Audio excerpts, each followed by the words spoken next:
Okay, folks, here in a little part 3, I think we're going to call it, of the Air Zoo tour today, the 28th September 2024.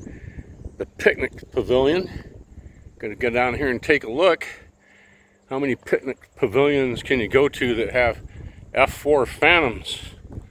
The Cold War, Vietnam era, and just thereafter, sitting around for everybody to check out. And then next to that, a MiG-21, a Russian MiG-21. These guys were at each other's throats during the Vietnam War. I think there was an ace by the name of Colonel Oles that did some pretty fantastic things in the F-4. And of course, the MiG-21s of F-4 shot down a large number of 21s, but the 21s got a few F-4s themselves. The 21s shot down a large number of B-52s over North Vietnam back in the day. This one was made in Russia, but then it was given, as it were, to the Polish Air Force, then still part of the Warsaw Pact, still under the thumb of Russia, communism, the USSR, and the Polish Air Force, of course, denoted by the red and white Polish colors and the checkerboard pattern on the tail. Of course, all the missiles here, I don't know if they're aphid missiles or exactly what the names, but everything here is in Russia. These are atoll missiles. And you can see the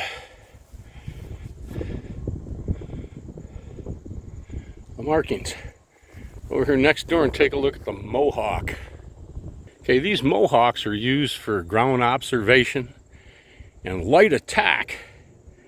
You can see the hard points under the wings, used for rocket pods or smoke pods, so forth, bombs. There's the cockpit, very much like an A6 Intruder.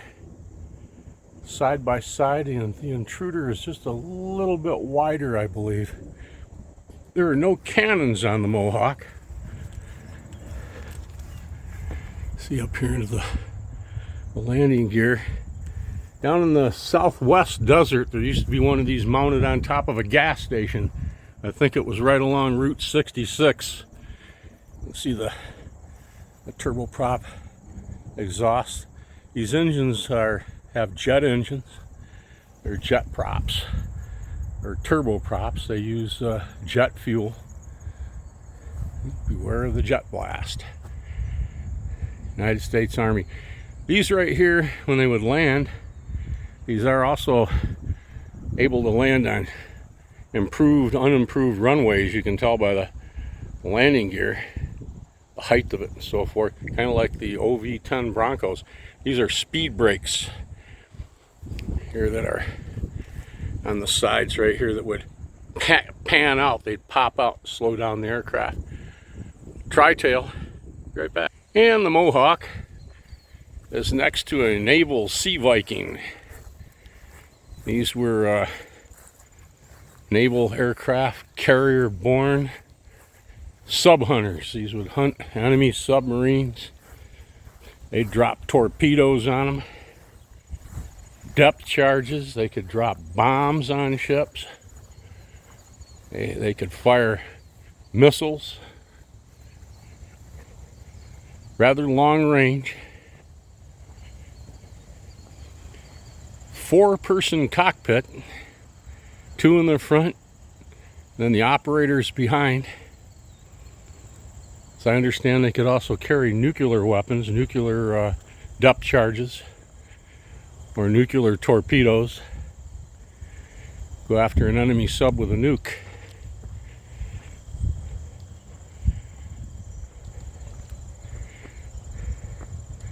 There's the S3, and maybe an Alpha. Most of them are an S3A Sea Viking. A lot of sensors were packed into these bad boys too. Some we're not supposed to know about.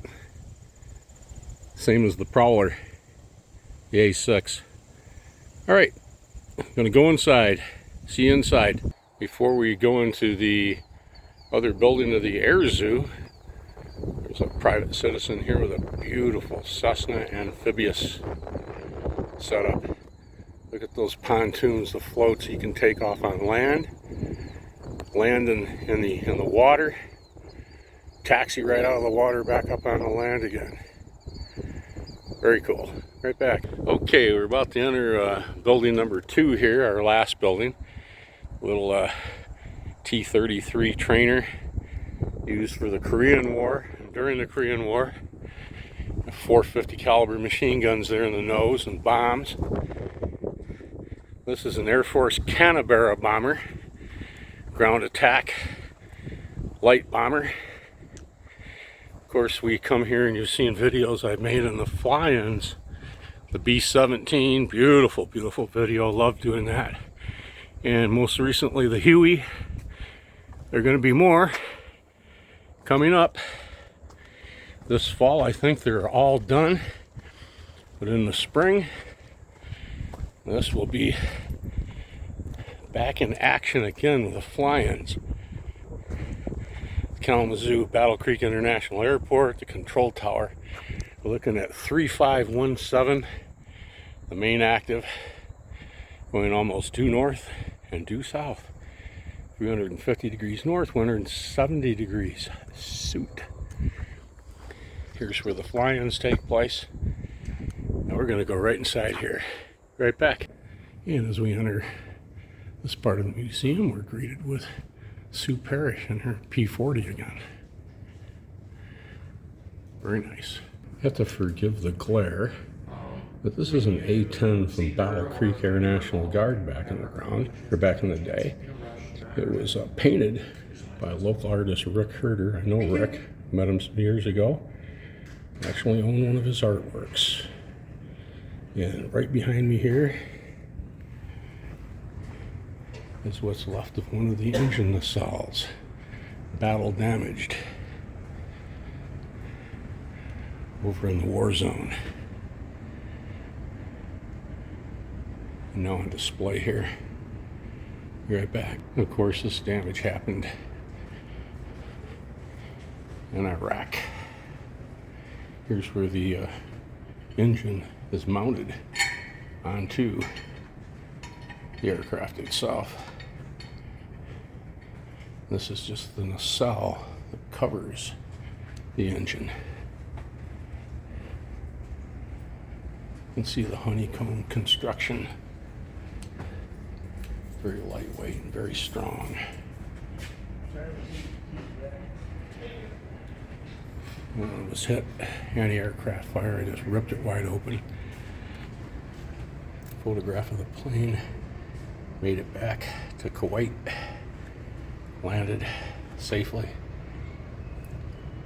And then the crew later on donated that nacelle to the museum.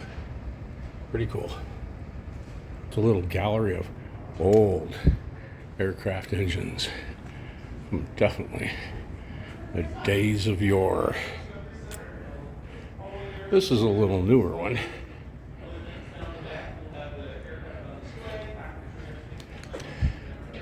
Pretty cool. Down here, one of the engines that you'll find, I believe, in the B-29s. We'll see once here exactly what we have.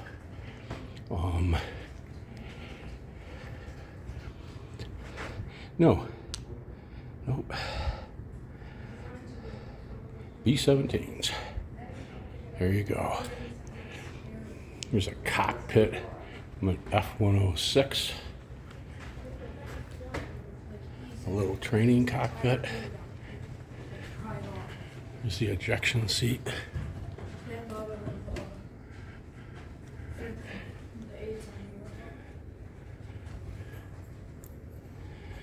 Yes, you can climb in if you want.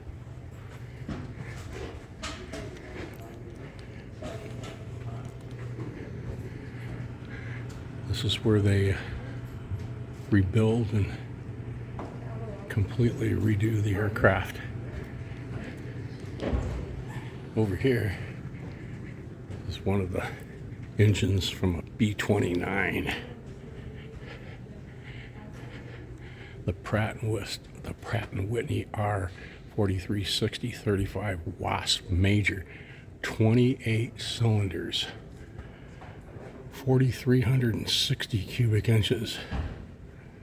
At takeoff, 2,650 horsepower, but they can produce over 3,500 horsepower. All made in America. These are de-icing boots.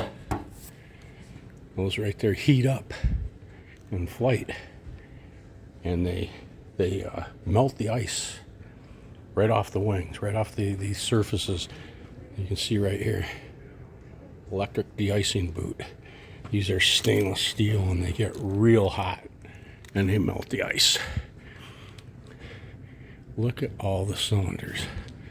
Think of all the spark plugs. 28 cylinders, 2 plugs per head. Here's your turbos back here.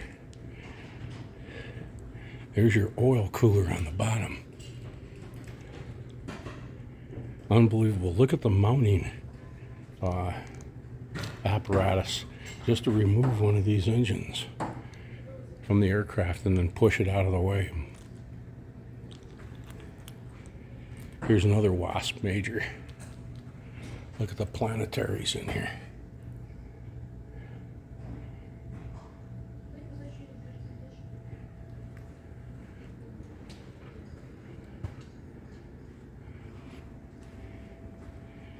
Look at the size of those jugs.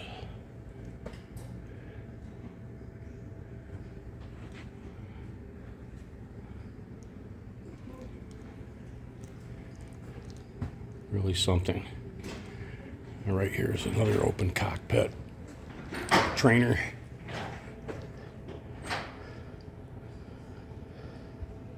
A little newer aircraft because this has the HULTAS system, hands-on throttle and stick. Let's see what this was. It might be an F-18 or an F-16. Let's see if they'll tell us. They don't tell us, but the canopy, it's a 16. See how the seat reclines? Look how far that seat reclines, just like a bucket seat.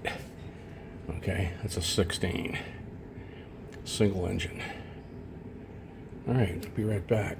There's a painting of one of the Dauntless dive bombers that we've seen in the other building that the Air Zoo recovered from the bottom of Lake Michigan and completely had restored it to like new condition. And there's one making its dive with its speed brakes all extended, and it dived down on that enemy ship right there. These are Rocketdyne motors for rockets. This is a engine from an SR-71 we've seen before. Here, this is Saturn V. Main moon rocket, launching the astronauts to the moon. Riding up there in the command module, right up on top. That white rocket you see attached to the top is an escape rocket. As they're blasting off, if something happens, they can detach from the main rocket, and that little missile on the top will carry them about 1.5 miles away, and then parachutes come out and the capsule floats to the ground, saving all the personnel inside. You see these huge engines on the Saturn V. Werner von Braun, Herr von Braun, invented this rocket. a lot of it. Gee, and right behind me is one of the engines. Look at that monstrosity there. All the way from the ceiling to almost the floor. Saturn V. Rocket engine. Rocket motor. Here on display. I believe the moon rocket had 5 of these. And we can go right inside and look right up inside. Look at there. Just think of the enormous heat and thrust. We talked about the turkey feathers inside the afterburners on the engine right next to us here for the SR-71. Look at the turkey feathers inside the moon rocket engine. Look at this. Look what this is made out of. Unbelievably high quality, highest quality materials that you could find. Made in America. Be right back. Of course, this is the Rocketdyne F1.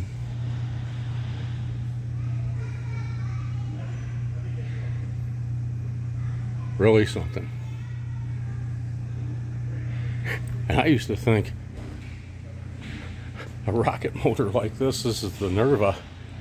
This is a nuclear engine for rocket vehicle application.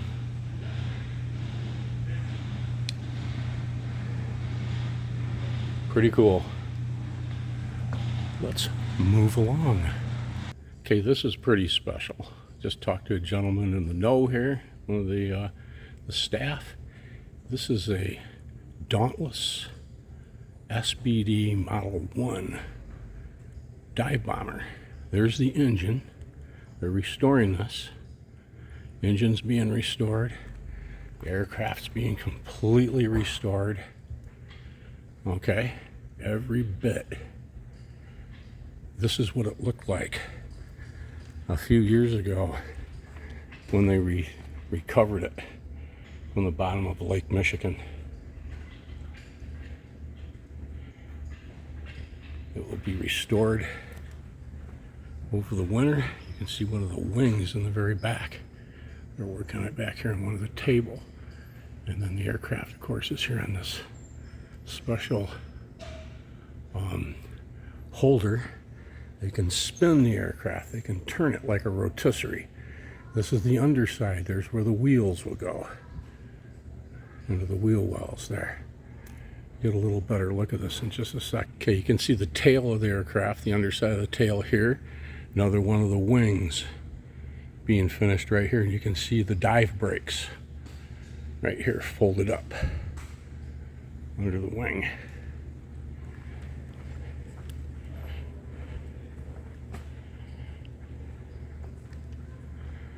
Okay, take a little look here in the rest of this museum. This is where they, of course, do all the work on these planes. Here's a cockpit of a larger helicopter right here. You can get up in and have your way with that. Here's another helicopter. You can get up in here and try it out as well. Looks like a lot of fun. And we'll walk through here and see the rest of the museum. This is a paint booth and or a stripping booth that they use for rebuilding these aircraft. Look back in here a second. It's always fun to see what you might be able to see from another direction here. Nothing yet. I'll be right back. Okay, I mentioned in the first video about the Rick Herder mural, the painting of the B-17. The time, almost 25, 30 years ago. It was the largest in the world ever been painted. There it is, right there. Beautiful rendition. B-17. The G model, see the chin turret, escorted by the P-51 Delta. Could be the Tyrolean Alps. Very cool. See if we got Herder's signature on here. I wish I could get closer, but there's his signature down there in the lower corner. I don't know if you can see that very clearly or not. Anyways, there it is. Here's a pile of some of the old junk parts off from the aircraft that have been recovered at the bottom of Lake Michigan. Cowling pieces and so forth. Every piece is important. We all know that this has to be something off a supercharger or something. Let's see what it's ticketed as. It says do not touch. It says supercharger original. And the team leader from an FM2 Wildcat. Original supercharger. On the bottom of Lake Michigan. All right. Outside, I talked about the F-4 Phantom going head-to-head with a MiG-21.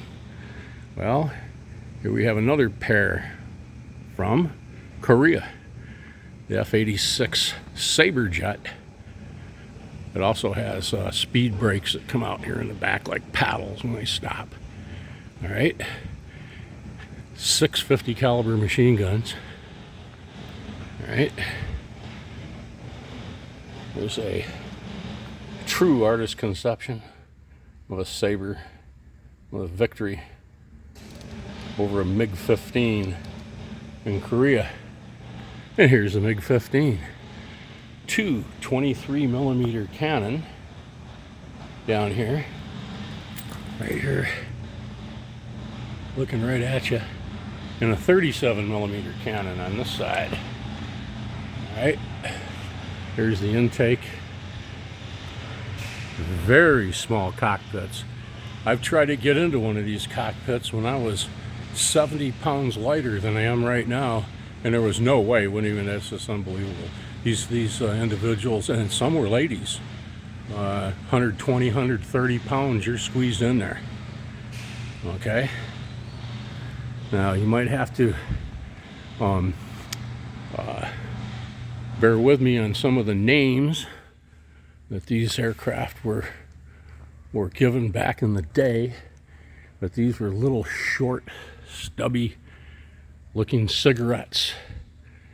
And back in the day, when you had a cigarette and you had smoked it, they were filterless, and you'd smoked it down to where it was just a little stub.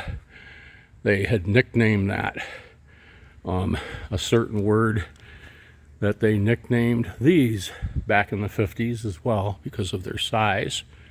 And it was a different time back then, and it meant something totally different.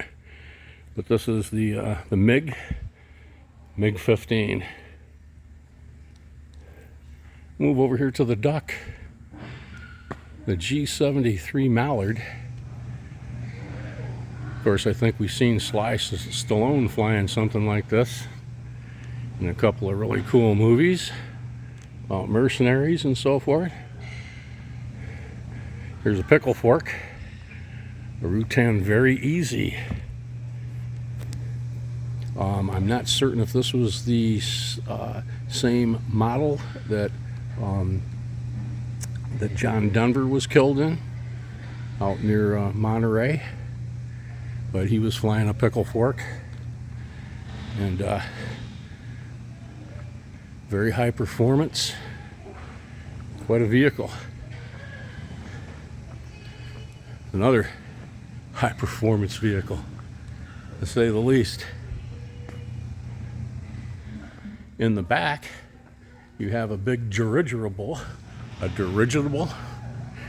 Zeppelin that would be pulled around behind a vehicle, different shows and fairs. It's on a semi trailer body. You can see the semi wheels and axle in the back, and here's where they would set it down, and then inside it was all set up like a Zeppelin. This was an F-86 IFR instrument training device. from the Korean War.